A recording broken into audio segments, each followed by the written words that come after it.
You've been collecting answers your whole life. From books, from experts, from your own experiences. You have all the pieces, but the puzzle still doesn't make sense. There's a deeper understanding that feels just out of reach, a quiet truth that everyone seems to know, but you. And if you're feeling that right now, then this message is for you. Because this isn't about finding another missing piece. This is about why the pieces haven't clicked into place yet, and how you'll know, without a doubt, the moment you are truly ready for them to. The frustration you feel is real, but it's important to know it's not a sign of failure. It's a sign that you're approaching a barrier that logic alone cannot cross. We often treat profound understanding as if it's an intellectual puzzle. We gather more data, consume more content, and hunt for the one perfect piece of advice that will finally make everything click. We operate under the assumption that if we're just smart enough or learn enough, the clouds will part. But this kind of knowing isn't an addition to your database. It's a transformation of your entire operating system. It's the difference between reading a detailed manual on how to swim and the moment you first truly float, trusting the water to hold you. One is information. The other is a fundamental shift in your relationship with the water itself. This is where the concept of readiness comes in. You can hear a truth 1,000 times, but until you have lived through the specific experiences that carve out a space for it within you, it remains just words. It's like trying to describe the vast, roaring power of the ocean to someone who has spent their entire life in the desert. They can understand the concepts of water and waves and salt on an intellectual level. They can memorize the facts, but the feeling of that immense, horizonless expanse, the thunder of the waves, the sheer awe that washes over you as you stand before it, that is incomprehensible until you have been there. The truth doesn't change. Your capacity to experience it does. And often, the biggest thing standing in your way is the very identity you've worked so hard to build. Your ego. The story you tell yourself about who you are, your strengths, your wounds, your limitations, is a fortress. It was built to protect you. And a genuine, transformative understanding often requires that fortress to have a gate torn down or even a wall dismantled. To truly understand that you are enough, you might have to release the identity of someone who is fundamentally flawed. To understand forgiveness, you might have to let go of your identity as a victim. The ego, the keeper of that fortress, would rather you stay inside, even if it's cramped and miserable, because it is familiar and safe. It will choose the quiet misery of the known over the vulnerable and terrifying freedom of the new. It's not that you can't understand.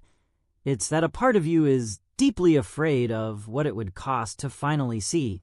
So if this understanding isn't found in a book or a lecture, where does it come from? And how do you become ready for it? The process is often silent, invisible, and happens in the background of your life. It doesn't always look like progress. In fact, it often looks like its opposite. It happens in the quiet moments after a disappointment, when the initial sting fades and you're left with a quieter, more resilient clarity about what truly matters to you. It happens in the wake of a heartbreak, not when the pain is at its peak, but when you realize that the cracking open of your heart has also let in a new light, a new capacity for compassion you never knew you had.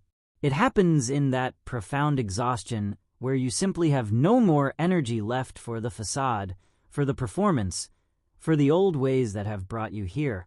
It is in that state of surrender, where you stop fighting the current, that you finally begin to float. This is the crucial shift. Readiness is not an achievement of acquisition, but a process of release. You are not building a taller tower to see over the wall. You are patiently, brick by brick, dismantling the wall itself. The focus moves from what you need to get to what you are finally willing to lose. It is about letting go of the idealized image of the person you thought you were supposed to be, the perfectly successful, the perpetually happy, the never hurt, the always in control. That image is a ghost, and chasing it has been the source of your fatigue. Letting go of that ghost is not a failure. It is the ultimate liberation. It creates a vacuum, an empty space within you, and nature abhors a vacuum. It is into that newly cleared space that a more authentic, resilient, and genuine understanding can finally take root and grow. Do not mistake this for passive waiting. The work is real, but it is internal and often unseen. It happens in 1,000 small, courageous choices you make when no one is watching. Every time you choose a difficult honesty with yourself over a comfortable lie, you are sanding down a rough edge of self-deception. Every time you feel the urge to numb a painful emotion with distraction, but instead you choose to sit with it, to listen to its message, you are proving to yourself that you are strong enough to contain your own experience. This is how you build trust in yourself. Every time you look at a past mistake not with shame, but with the compassion of a teacher understanding a student's struggle, you are loosening the chains of your own history. This is the unseen work. It doesn't earn you a certificate. It doesn't get you applause. But with each choice, you are subtly, irrevocably changing the inner landscape of your being. You are proving your own readiness to yourself, not through a single grand gesture, but through the quiet, cumulative dignity of facing your own life with increasing truth and courage. You are, in essence, preparing the soil. The seed of understanding can only germinate in soil that has been turned, that is open, and that is receptive. All this time, you thought you were lost, when in reality, you have been quietly, faithfully, tending the ground. And then one day it happens, but it will not arrive with the fanfare you might expect. There will be no blaring trumpets or a voice from the heavens. The moment of true understanding is profoundly quiet. It feels less like a sudden explosion and more like a deep, settling sigh from the very core of your being. It's a quiet, oh, that echoes through you, dissolving the tension you didn't even know you were carrying. In that moment, the chaos of your life doesn't necessarily become orderly, but it suddenly reveals a rhythm you can now feel. The seemingly random events, the painful detours, the joyful surprises, they don't change, but your perception of them does. They begin to look less like a series of accidents and more like a path you were walking all along, with each step, even the missteps, having been necessary to bring you to this precise point of clarity. It is not that the map has been explained to you, but that you have finally arrived in a place where you can see the landscape for yourself. The strangest and most beautiful part of this moment is the accompanying sense of familiarity. This new truth does not feel foreign or newly manufactured. Instead, it feels like remembering something you had always known but had simply forgotten. You will hear an old song you've listened to 100 times, and for the first time, you will truly hear the lyrics, understanding exactly what the artist meant, because you have now lived it. You will recall a passage from a book you read years ago, and its meaning will now be luminous and clear, as if the words themselves have been rewritten. You will remember a piece of advice a friend or a parent gave you long ago, and you will realize they weren't just offering an opinion. They were describing the very landscape you are now standing on. The information, the words, the advice, none of it changed. The change happened within you. You finally grew into the size required to hold the meaning that was always waiting for you. And the content of this understanding is deeply and uniquely personal. The this, and you will understand this, is not a universal secret. It is the precise truth that your soul has been yearning to integrate. For one person, it is the unshakable, embodied knowledge that they are and always have been enough, that their worth is not a question to be answered but a fact to be lived.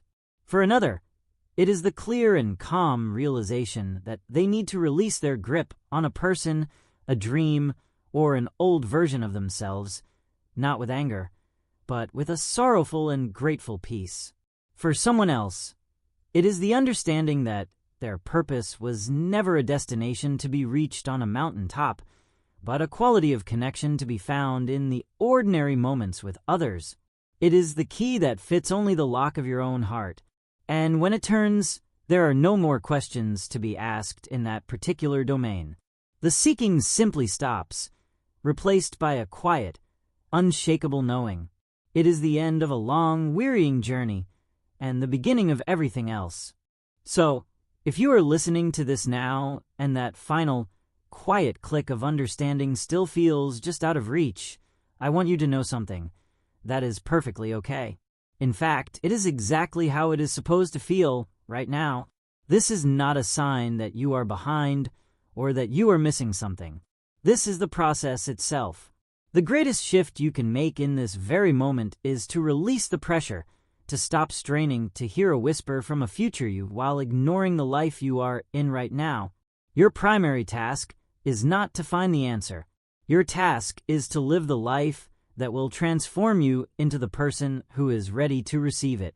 The seeking itself, when it becomes frantic, can be the very thing that keeps the truth at bay. This is your call to a different kind of action, an inner action. It is a call to trust. Trust the messy, unpredictable, and often difficult process of your own unfolding. Trust your pain, not as an enemy, but as a guide pointing toward what needs to be felt and released. Trust your own unique timing, which is not in competition with anyone else's journey. Most of all, trust your life. Stop trying to escape it in order to find a better one. Live it deeply and attentively. Be fully present in your conversations, in your work, in your solitude, and even in your struggles. Pour the full force of your attention into the reality directly in front of you, because the understanding you seek is not a destination you arrive at. It is not something external that is coming to you. It is something that is being patiently, organically grown within you, fed by every experience, every choice, and every moment of awareness. And then, one day it will happen.